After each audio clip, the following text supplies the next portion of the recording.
बहुत समय पहले की बात है, जब धरती के एक दूर दराज हिस्से में एक घने और रहस्यमयी जंगल के किनारे एक छोटा सा गांव बसा हुआ था। इस गांव के लोग अपने आप में मस्त, शांतिप्रिय और मेहनती थे। उनकी आजीविका का साधन खेती और पशुपालन था। उनके दिन खेतों में काम करने और रातें परिवार के साथ बिताने में गुजरते थे। लेकिन उनकी इस शांति पर एक खौफनाक साया मंडरा रहा था, जिसका नाम था कालासुर। कालासुर कोई साधारण राक्षस नहीं था। उसकी उपस्थिति मात्र से पेड़ पौधे सूखने लगते, हवा में अजीब सी सर्दी घुल जाती और आसमान में काले बादल छा जाते। गांव के बुजुर्ग कहते थे कि कालासुर उस जंगल का प्राचीन निवासी था और सदियों से वह वहां का स्वामी बना हुआ था। उसने जंगल के हर जीव को या तो मार डाला था या उसे अपने अधीन कर लिया था। गांव वाले उससे इतना डरते थे कि कोई भी जंगल के अंदर कदम रखने की हिम्मत नहीं करता था। लेकिन कालासुर की सबसे भयानक बात यह थी कि वह गांव पर हर अमावस्या की रात हमला करता था। उसके हमले इतने भीषण होते थे कि गांव की फसलें बर्बाद हो जाती, घरों में आग लग जाती और कभी कभी वह निर्दोष ग्रामीणों को भी उठा ले जाता। कोई नहीं जानता था कि वह उन लोगों का क्या करता था, लेकिन जो भी कालासुर के पंजों में फंसा वह कभी लौट कर नहीं आया। गांव के लोग कई बार योद्धाओं और वीरों को बुलाकर उसे मारने का प्रयास कर चुके थे। कुछ ने उसे चुनौती दी, कुछ ने उसे पकड़ने की योजना बनाई, लेकिन कोई भी उसके सामने टिक नहीं पाया। हर योद्धा जो जंगल में गया वह कभी वापस नहीं लौटा। धीरे धीरे गांव वालों ने हार मान ली। वे समझ चुके थे कि कालासुर को हराना असंभव है। अब उनका जीवन इसी भय के साथ गुजर रहा था कि कब कालासुर फिर से आएगा और कितनी तबाही मचाएगा। लेकिन इस भय के माहौल में भी एक ऐसा व्यक्ति था जो हार मानने को तैयार नहीं था। वह था अर्जुन, गांव का एक युवा और साहसी लड़का। अर्जुन का हृदय दूसरों के दुख से पिघल जाता था और वह गांव वालों को इस डर में जीते हुए नहीं देख सकता था। वह जानता था कि कालासुर को हराने का कोई न कोई तरीका जरूर होगा, बस उसे ढूंढने की जरूरत थी। अर्जुन का पालन पोषण उसके दादा ने किया था, जो गांव के सबसे बुद्धिमान व्यक्ति माने जाते थे। उन्होंने अर्जुन को बचपन से ही निडर और साहसी बनने की सीख दी थी। अर्जुन को तीरंदाजी का बहुत शौक था और वह इस कला में निपुण था। उसके पास एक अद्भुत धनुष था जो उसके दादा ने उसे दिया था और कहा था, जब सही समय आएगा तो यह धनुष तुझे अपनी राह दिखाएगा। एक रात जब अर्जुन अपने दादा के पास बैठा हुआ था, उसने उनसे पूछा, दादा, क्या सच में कालासुर को हराना असंभव है? क्या कोई रास्ता नहीं है जिससे हम उसे मार सकें और गांव को उसके आतंक से बचा सकें? दादा ने गहरी सांस ली और कुछ पल चुप रहे। फिर उन्होंने धीमी आवाज में कहा, कालासुर बेहद शक्तिशाली है अर्जुन।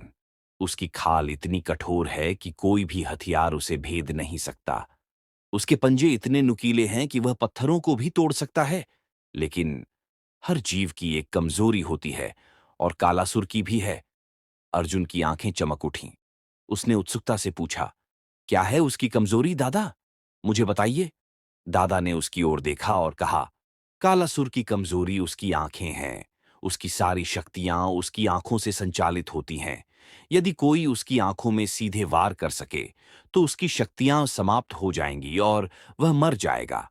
लेकिन यह बहुत मुश्किल है, क्योंकि कालासुर बहुत तेज है और उसकी आंखों तक पहुंच पाना लगभग असंभव है। अर्जुन ने यह सुना और उसका मन मजबूत हो गया। उसने ठान लिया कि चाहे कितनी भी कठिनाइयां आएं, वह कालासुर का सामना करेगा और गांव को उसकी दहशत से मुक्ति दिलाएगा। अगले कुछ दिनों तक अर्जुन ने खुद को इस लड़ाई के लिए तैयार किया। उसने अपने तीरंदाजी के अभ्यास को और कठिन बना दिया। वह जंगल के किनारे जाकर घंटों तक पेड़ों के बीच तीर चलाने का अभ्यास करता, ताकि उसकी नजर और हाथ का तालमेल बेहतर हो सके।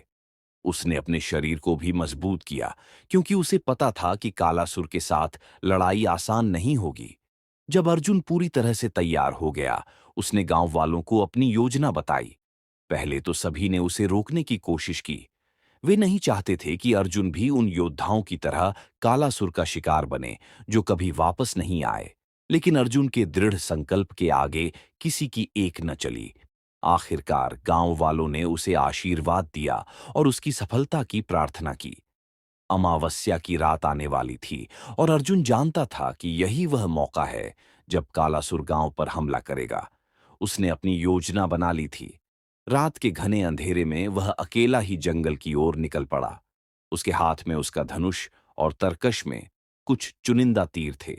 उसने सोचा था कि उसे अधिक तीरों की जरूरत नहीं पड़ेगी। बस एक सटीक तीर कालासुर की आंखों में मारना होगा। जंगल के अंदर जाते ही अर्जुन को अजीब सी सिहरन महसूस होने लगी। पेड़ पौधे भी जैसे डर से कांप रहे थे। हर तरफ सन्नाटा पसरा हुआ था। बस कभी कभी दूर से जानवरों की आवाजें सुनाई देतीं। अर्जुन ने अपनी चाल धीमी कर दी और हर कदम फूंक फूंक कर रखने लगा। उसे पता था कि कालासुर कहीं न कहीं आसपास होगा। कुछ देर बाद उसे भारी कदमों की आवाज सुनाई दी। यह आवाज इतनी भयंकर थी कि जैसे धरती खुद हिल रही हो। अर्जुन ने अपनी सांस रोकी और ध्यान से उस दिशा में देखा। दूर से उसने देखा कि कालासुर अपनी गुफा से बाहर निकल रहा था। उसका विशाल शरीर चांद की हल्की रोशनी में चमक रहा था। उसकी लंबी पूंछ जमीन पर लहराते हुए चल रही थी और उसकी आंखों में एक अजीब सी चमक थी। अर्जुन ने गुफा के पास एक पेड़ की आड़ ली और वहां से कालासुर की हरकतों को देखने लगा। राक्षस ने अपनी भयंकर दहाड़ से आसमान को गूंजा दिया और फिर गांव की ओर बढ़ने लगा। अर्जुन जानता था कि यह सही समय है। उसने अपने धनुष पर एक तीर चढ़ाया और कालासुर की आंखों पर निशाना साधा। जैसे ही कालासुर ने गांव की ओर कदम बढ़ाया, अर्जुन ने अपनी पूरी ताकत से तीर छोड़ा। तीर हवा में सीटी बजाता हुआ सीधा कालासुर की एक आंख में जा लगा। राक्षस जोर से चीखा और इधर-उधर झपटने लगा। उसकी चीख से आसपास के पेड़ हिलने लगे और पक्षी उड़ने लगे। अर्जुन ने दूसरा तीर भी चलाया, जो उसकी दूसरी आंख में लगा। अब कालासुर अंधा हो चुका था।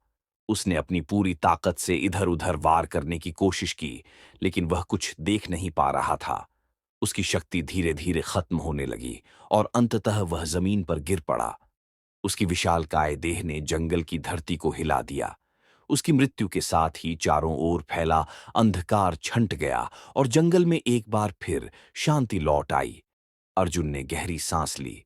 उसे यकीन नहीं हो रहा था कि उसने कालासुर को हरा दिया है। उसने जंगल की ओर देखा, जो अब पहले की तरह डरावना नहीं लग रहा था।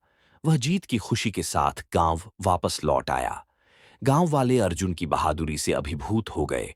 उन्होंने उसका स्वागत हीरो की तरह किया और उसके साहस की कहानियां सुनाने लगे। अर्जुन ने गांव को कालासुर के आतंक से मुक्त कर दिया था और गांव वालों का जीवन फिर से पहले की तरह खुशहाल हो गया। इस घटना के बाद अर्जुन का नाम इतिहास में अमर हो गया। उसके साहस और निडरता की कहानी पीढ़ी दर पीढ़ी सुनाई जाने लगी।